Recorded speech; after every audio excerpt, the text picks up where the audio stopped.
Welcome back, and today we're going to start R6,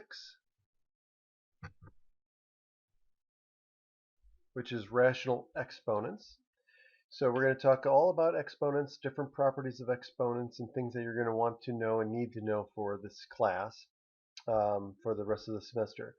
So we're going to talk about negative exponents and the quotient rule. So we kind of alluded to this earlier in previous sections, but now we're going to explicitly state what we're talking about.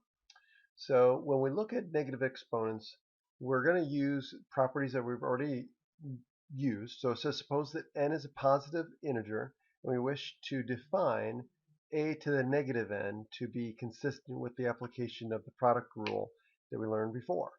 Okay, so consider a to the n times a to the negative n, and then we're going to apply the rule. Well, when we apply the product rule, we add the exponents, and we get a to the 0, which is 1, by definition of a to the 0. The expression a to the negative n acts as the reciprocal of a to the n, because when we multiply them, we get the identity. Okay, and so we can write this as 1 over a to the nth power. So thus, these two expressions must be equivalent to each other. So our definition of a negative exponent is going to be the same as the reciprocal of a to the n. Okay?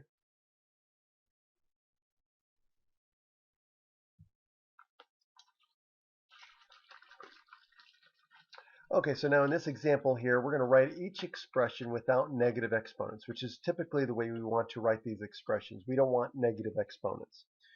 Now, then we're going to evaluate if it's possible. Assume all the variables represent non-zero real numbers. So this would be written as 1 over 4 squared, or 1 over 16. This would be 1 over negative 4 squared, which would end up being negative 1 over 16. Okay? Why? Because there's no parentheses here, so the negative sign is outside this expression. Okay. Now, this here, we're going to write this as 1 over 2/5 to the third power. Okay, so using the definition, which is again 1 over 8/25, but then we can rewrite this as, since it's a division, we can rewrite this as a multiplication problem by multiplying by the reciprocal of the bottom, and so we get 125/8. Okay. Now if we look at d is going to be 1 over xy to the third power, and then we can use the power rule, the other power rule, to distribute the power, and we're going to get 1 over x cubed times y cubed. And then here, now be careful because there's no parentheses, so the negative 3 is only attached to the y. So this would be x over y cubed. Okay, so that's how we handle negative exponents. Okay, so a negative exponent indicates a reciprocal, not a sign change of the expression. Okay, be careful.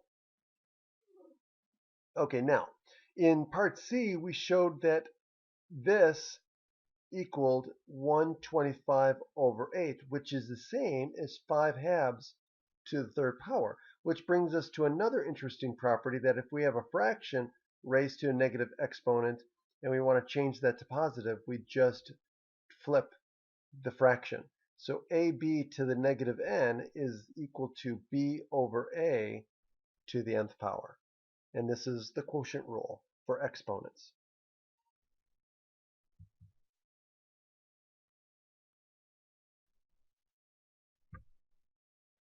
Okay, so the quotient rule gives us that if we have m and n as b integers and a is a non-zero real number, then a to the m divided by a to the n is equal to a to the subtraction of the two exponents, the top minus the bottom. Okay, again, we have like bases. Okay, just like the product rule, we had like bases. We added the exponents. The quotient rule says if we have like bases and we're dividing two exponential expressions, then we're going to subtract the exponents top minus the bottom. Okay, now when applying the quotient rule, be sure to subtract the exponents in the correct order. Okay, it's top minus bottom. Be careful, especially when the exponent in the denominator is negative. So again, avoid sign errors. Okay, it's always the top minus the bottom. Okay, regardless of what the sign of the exponent is. Okay, so for example, in here we have the same base, so we're going to use the quotient rule here. So it's going to be 12 to the 5 minus 2, so 12 cubed. Okay, here we've got the same base, so we're going to do a, and we're going to subtract the top minus the bottom, so it's going to be 5 minus a negative 6, excuse me, I'm sorry, 5 minus negative 8, which gives us plus 8. So that's 5 plus 8, which is 13. So we're going to get a to the 13th power. Okay, so be careful the signs here. Okay. Then likewise with C and D. Here we have these two. Okay, so we have to separate the coefficients. So 16 over 12, and then we're going to use the same base here with the exponents. So it's going to be negative 9 minus 11, which is negative 20. So then we're going to reduce the fraction, if we can, in this case we can, to 4/3. So it gives us 4/3 m to the negative 20. But again, we don't want negative exponents, so we're going to use the reciprocal, and we're going to get 4 over 3m to the 20th power. And we're done. And likewise, in this case here, again, we're going to use the quotient rule with the bases that are the same. And we're going to reduce the coefficient fraction if we can. So we're going to separate it again. So here's our coefficient fraction. Then here's our r's, and here are the z's. We're going to handle each of these separately. This reduces because it has a common factor of 5 to 5 halves. This, we're going to use the quotient rule. So 7 minus 9 is negative 2. And this is going to be 5 minus 1, which is 4. So then we end up with this. And now, again, we can't have a negative exponent, so we're going to use the reciprocal, and we're going to write this as 1 over r squared. And so our fraction reduces to 5z to the 4th divided by 2r squared. So go ahead and try these exercises for practice. Let me know if you have any questions. Okay, so now the previous rules for exponents were stated for positive integer exponents and for 0 as an exponent. So now we're going to continue the rules that apply with expressions involving negative exponents as seen in this example coming up. Okay, now we want to simplify each expression, write the answers without negative exponents, assume all variables represent non-zero real numbers. Okay, so what we're going to do is let's start with part A.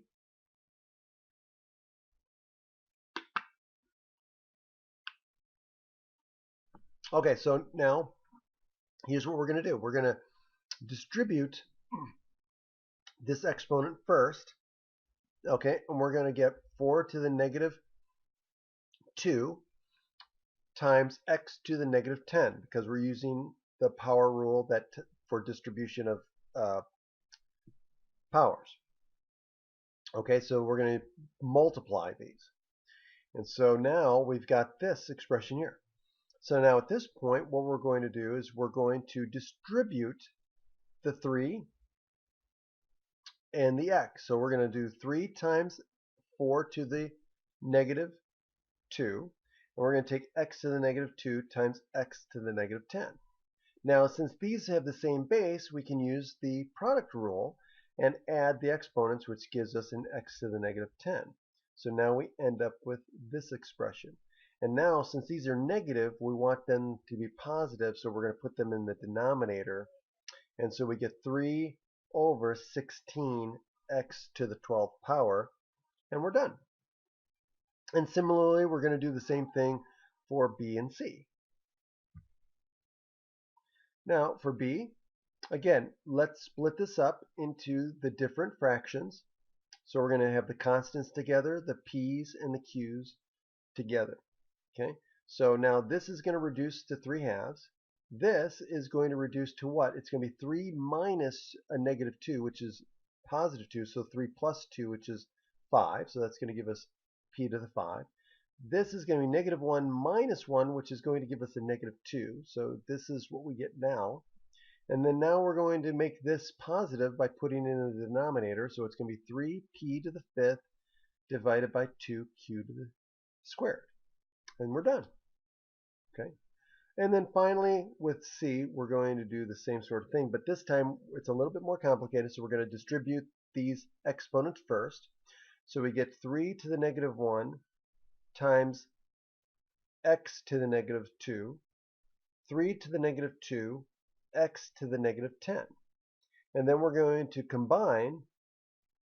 Again, we're going to do the same thing up here, so we're going to distribute the 2, so this is going to be 3 to the negative 2 and x to the negative 4.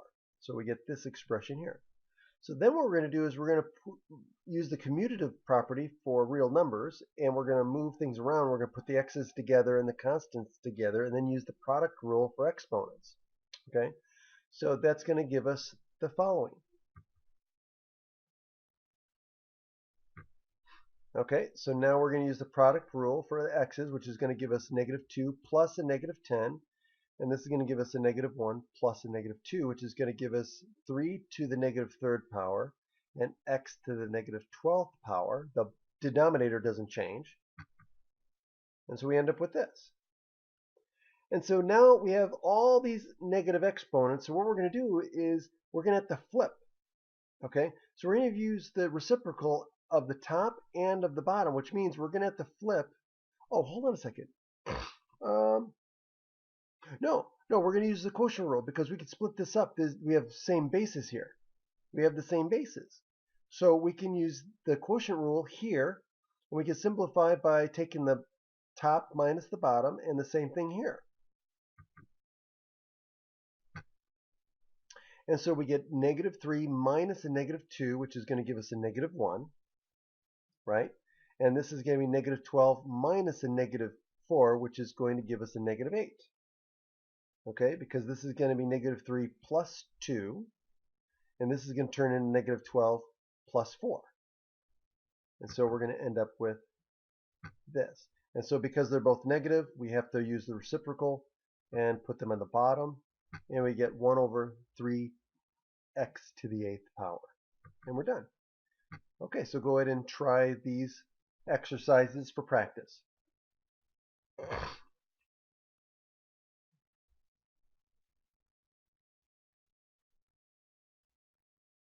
Okay, now notice the use of the power rule ab to the nth power equals a to the n, b to the n in example 3c. Okay, so that was up here.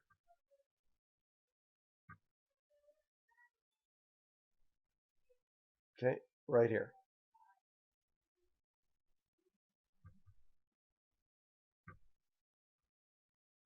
Remember to apply the exponent to the numerical coefficient 3 as well.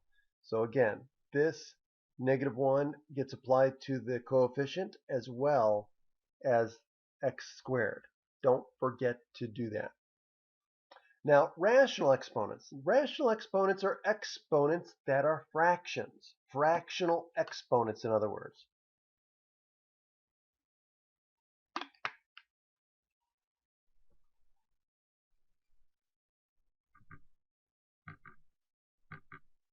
Okay. So the definition of a to the n can be extended to rational values of n by defining a to the 1 over n to be the nth root of a. By one of the power rules of exponents extended to rational exponents, we have the following. We can say a to the 1 over n to the nth power, and then we use the product rule and we multiply those two fractions together. We get a to the 1, which is a. Now this suggests that a to the 1 over n is a number whose nth power is a. Okay, so that gives us a way to understanding roots.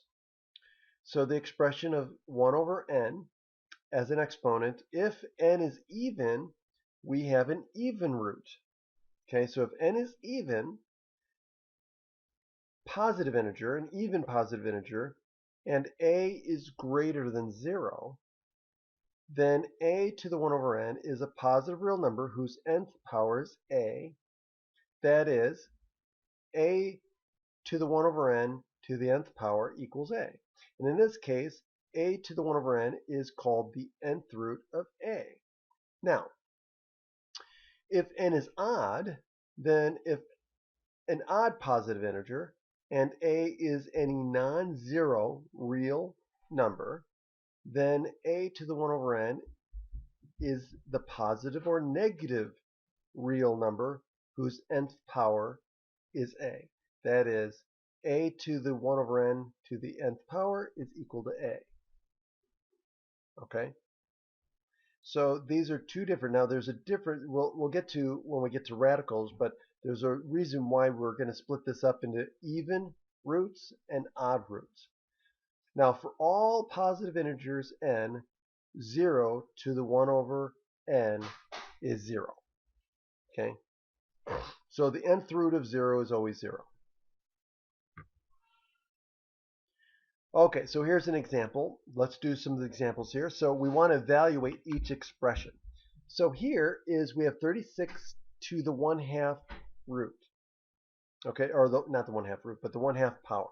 Okay, so now because 6 squared equals 36, right? So what do we need to do? We need to figure out what happens.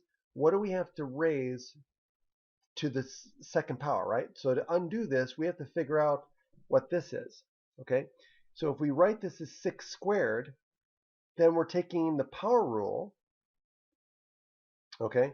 So if we write this as 6 squared inside parentheses, and we're taking that to the 1/2 power, then we use the product rule and we multiply 2 times 1/2, which gives us 1, which gives us 6, which means that 6 is the answer. So 36 to the 1/2 power is equal to 6.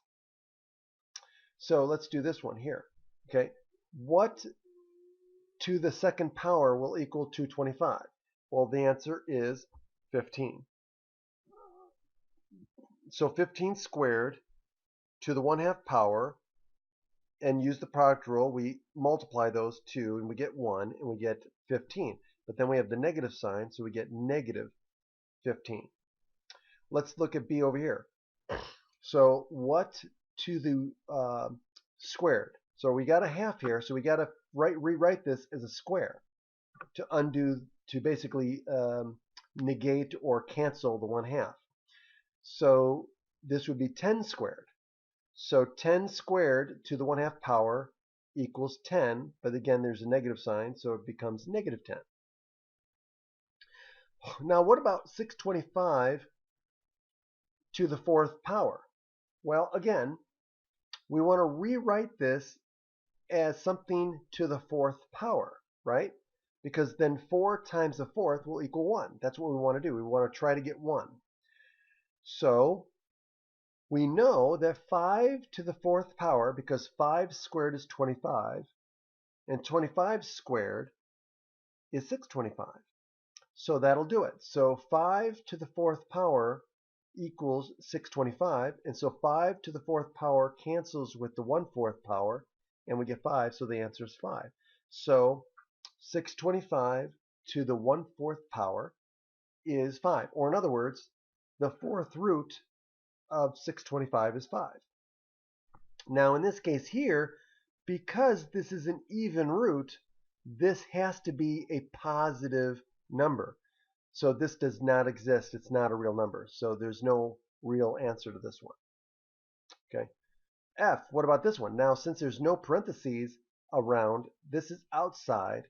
So we can deal with this inside here. So that would mean 6 to the 4th power because 6 times 6 is 36, and then 36 squared is 1,296. And so that means the fourth root, or 6 to the fourth power to the 1/4 power, is 6, and the negative sign goes along with it, so it's negative 6. Okay, and then here we have inside. Now, because this is an odd power, an odd root, we don't have to worry about the negative sign. Okay, so in this case here, what to the third power will give us a negative 27? And the answer is negative 3. So negative 3 to the third power will give us negative 27. And of course, that will cancel with the 1/3 power. And so we end up with negative 3. Okay. And what about this one? Same idea. Negative 32. So we're not going to deal with the negative sign because there's no parentheses. So the 32 goes with the 1/5. So this is going to be 2. 2 to the 5th power equals 32. So 2 to the 5th power will cancel with the 1/5 power and give us 2. And then the negative sign is attached to it. So we get negative 2. Okay.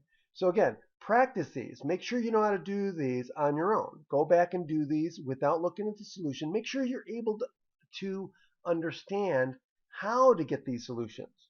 Okay? And again, if you have any questions, bring it up in class. If you're not sure what to do or you're getting mixed up, email me, bring it up in class, and do these exercises too for practice. And again, if you get stuck, we'll work them out in class. No big deal. Okay? That's what class time is for.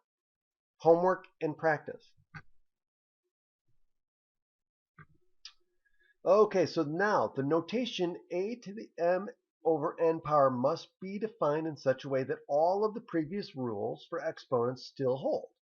So now what we can do is we could use the power rule, because we can write this quotient as a product like this. And so this has to equal this. Okay? Therefore, we're going to define this as follows.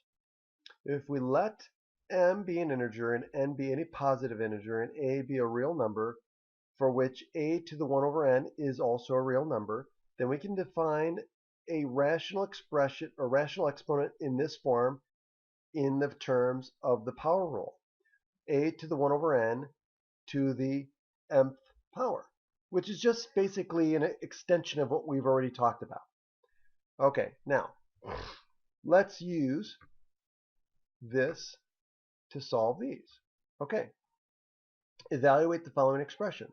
So now here's 125. Now here's where we want to figure out an easy way to simplify this. So 125, and now we don't want to square this first, because that would just give us a huge number that we would have to try to find the cube root of. Not going to happen. So it's better to use the property to say, okay, let's find 125 to the 1/3 power first. So let's do this first and then raise it to the power of 2. So now what raised to the 3rd power will negate this 1/3? And that's 5. 5 cubed to the 1/3 power equals 5. And so we get 5 squared, which is easy to square, which is 25, and we're done. Easy peasy.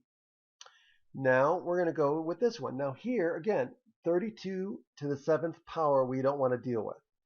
Okay? Not with 32. Too big of a number. So let's deal with the 1/5. Well, this is easy because, again, we can rewrite 32 as 2 to the 5th power. And then 5 times 1/5 becomes 1, and we end up with 2 to the 7th power, which is easy to do on a calculator, which is 128. Okay, so let's look at this one. Now here we have negative 81. So again, the negative is outside parentheses, so we're going to ignore that for a moment. So this is 81. Now we can deal with the 1/2. So what squared equals 81? 9. So 9 squared will negate the 1/2 power, and so we get 9. 9 cubed is 729, and of course the negative goes along with it. Now let's look at this one. Here again, we're going to deal with the 1/3 first. And so what raised to the third power equals negative 27? Again, that's going to be negative 3. Okay, so if we write negative 3 to the third power, then that's going to negate the 1/3, and we're going to end up with negative 3 squared, which gives us 9. Okay, and then here we have 16 to the negative 3/4. So now we have a negative exponent. So we don't want to deal with negative exponents, so let's use the reciprocal. And so now it's in the denominator, so now let's deal with the fourth.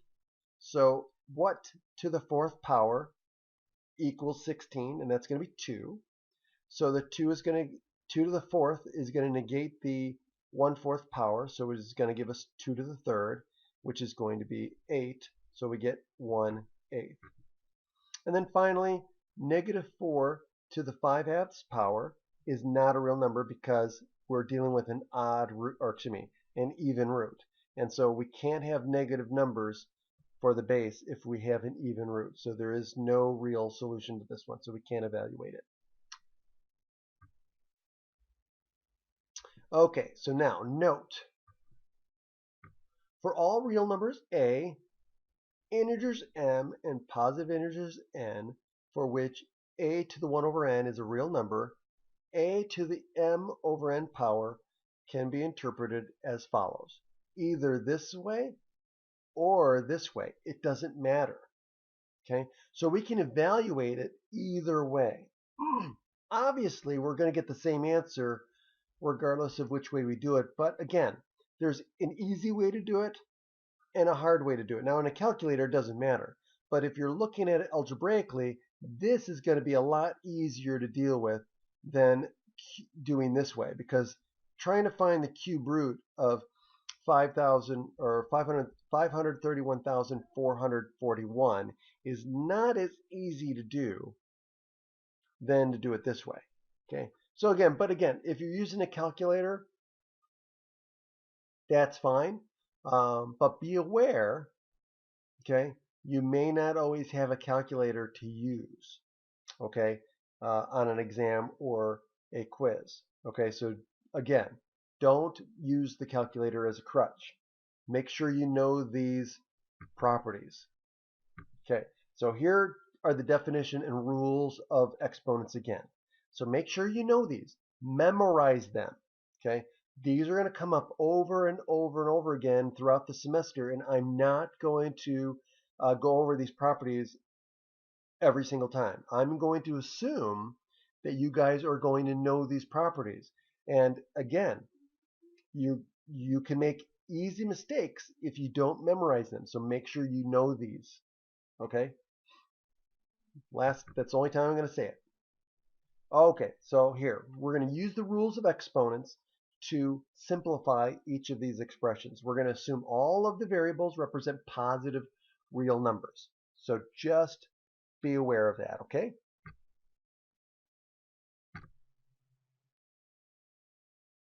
Okay, so now let's look at this expression here.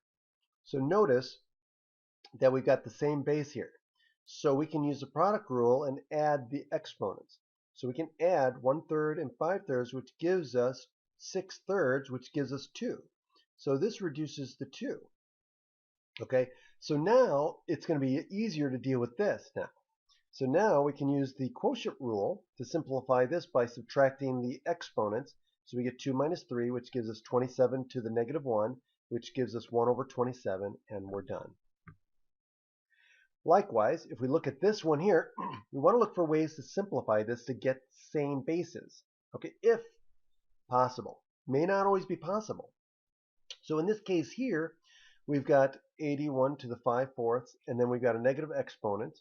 So here's what we're going to do. Notice that in this case here, we're going to switch this to 4.5, because this, we can take this, we can simplify this one, right?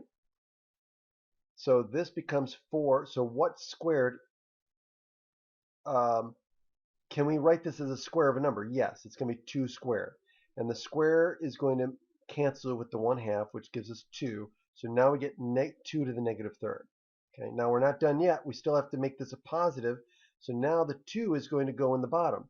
Now here, we're going to do the same sort of thing. We're going to find a fourth, which is going to be 3. 3 to the fourth equals 81. The 4 is going to cancel with the 1/4, which is going to give us 3. So now we get 3 to the fifth times 2 to the negative third, which then gives us this. And now we can evaluate this, and we raise 3 to the fifth power, which gives us 243. 2 to the third is 8, and we're done. Okay, so now those were dealing with numbers. Now the next ones are going to deal with variables. Okay, so C gives us this. So now again, we've got Y. So now we can put the 2 and the 6 together, which is going to give us 12. And now the Y and the 2/3 and the Y and a half, we can use the product rule and add these two. Okay, now we're going to have to use the rule of adding fractions because these are not a common denominator. So what we're going to end up doing is adding 4 and 3 to get 7/6. So again, we have to use the rule of 4 to get a common denominator and then add the fractions, and this is our final expression, and we're done. Okay. Next, now we're getting a little bit more complicated. Okay, so we're going to have to use the distributive property for exponents across the products, okay, across the quotients. So what do is we distribute across everything. Okay, don't forget to distribute the 2 to this, and to this. Okay, so that means this is going to be 3 squared, which is 9. This is going to be m to the 5/6 times 2, which is going to be 10/6, okay, or 5/3, because it reduces. Again, make sure you simplify everything. And this is going to end up being 3/2. Okay, same thing here. We're going to distribute the 2/3 to everything, to the 8, to the y to the third, to the m to the 6th, and we're going to reduce it, and we get this using the power rules. Then what we're going to do is we're going to connect everything using the quotient rules, okay, and using the properties of multiplying fractions. Okay, so we're going to use this with this one, so we're going to get 36. So 4 times 9 is 36. Then we're going to use the quotient rule for this and this and this and this, and we're going to get this. Okay, then we're going to simplify. Again, we've got fractions here, so again, we got to be careful. So this is going to be the same as 12/3. So we're going to have 5/3 minus 12/3, which is going to equal a negative 7/3. And this is going to be 2 minus 3/2, which is going to give us 1/2. And then, of course, we can't have negative exponents, so we're going to have to simplify this, and this is what we get. Okay, we can't simplify this any farther than we already have. Okay, so again, just got to be careful how we handle these. Just take your time.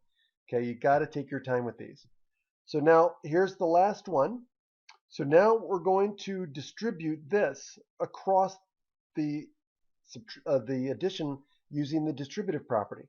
So we get m to the 2/3 times m to the 7/3, and we're going to use the product rule here, and we're going to use the product rule here. Okay, so we're going to add the exponents, which is going to give us 9/3, which is going to give us 3, so m to the third. And over here, this is going to give us 2 to the 3/3, which is going to give us m. So this is what we get, and we're done. So again, make sure you go through these on your own, pen and paper, in your notebooks. Make sure you know how to do these, practice these, and then go ahead and do these exercises as practice as well. And again, if you get stuck, email me, bring it up in class, let me know, and we can go over these in class. But make sure you work these out, because what I want to know is where you're getting stuck. And the only way I know you're getting stuck somewhere is if you work it out yourself to the point where you can't work it out any further. Okay?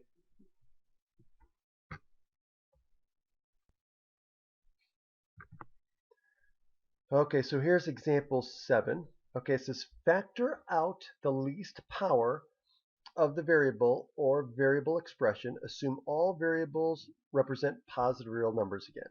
So now, here's the thing. We've got negative exponents, so you got to be careful with negative exponents. Remember, what did we do with when we had positive exponents?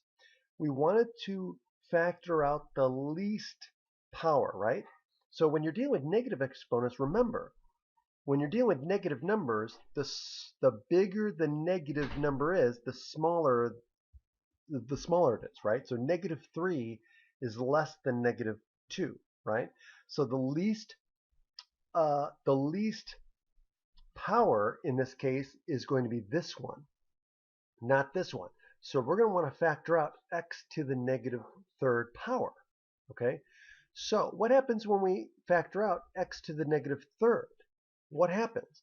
Well, this is going to be left 1, right? And also the greatest common factor for the coefficients is 4, so we're going to factor out a 4.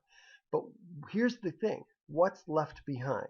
Well, we're going to factor out this factor here, which is going to leave us a 1, which is going to leave us 8, okay?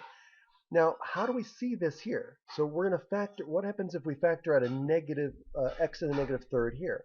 Well, an easy way to see it is to subtract, right? So we're taking off a negative 3, which means we're going to subtract off a negative 3 here, and we're going to subtract off a negative 3 here. Well, in this case, we get negative 3 plus 3, which gives us 1, or excuse me, gives us 0. So we get x to the 0, which gives us 1. Here, what do we get here? We get a negative 2 plus 3, which gives us a 1. So we get x. So it's an easy way to make sure that we get everything correct. So when we factor this out, we get 3x minus 2, and this is the result. And of course, double check. Multiply through and make sure you get back to where you started. Okay, so this is a great way to make sure you don't make any mistakes. Okay, now here, B. Now we got fractional exponents. Okay, so again, we want the smallest one. So obviously with fractional exponents, it's a little easier because obviously a half is smaller than 3 halves. So we're going to factor out m to the half. And then, of course, there's no common factors between 4 and 3. So we're just going to get m to the half. And what do we get? Again, we get 1 here, so we get 4. And if we take away a half, what do we get? We get what? M to the 1/2 gives us what? Well, if we subtract off a half here, we get 2 halves, which is 1. So again, just be careful with this. And again, double check by multiplying. Then the last one here, look at this. We've got here y minus 2 and y minus 2. So we've got a common base here. So we can use this as a common factor. We've got negative 1/3 and 2/3. So we're going to factor out the negative 1/3. And so that's going to give us a 1 here because we've got a common base here. So we can factor out y minus 2 to the negative 1/3, which is going to give us 1 here. And then here we're going to subtract off a negative 1/3. So 2/3 minus a negative 1/3 is going to be a plus 1/3, which is going to give us 3/3, which is going to give us y minus 2 to the 1 power. And now we can simplify inside the parentheses here. And this is going to give us y minus 1, which gives us the final answer of y minus 2 to the negative 1/3 power times the quantity y minus 1.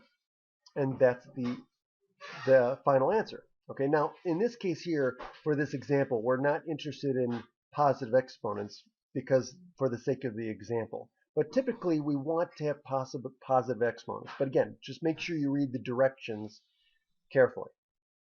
Okay, so again, complex fractions revisited. So now we're going to look at complex fractions and looking at the least common denominator and how do we solve these. Okay, so let's move forward.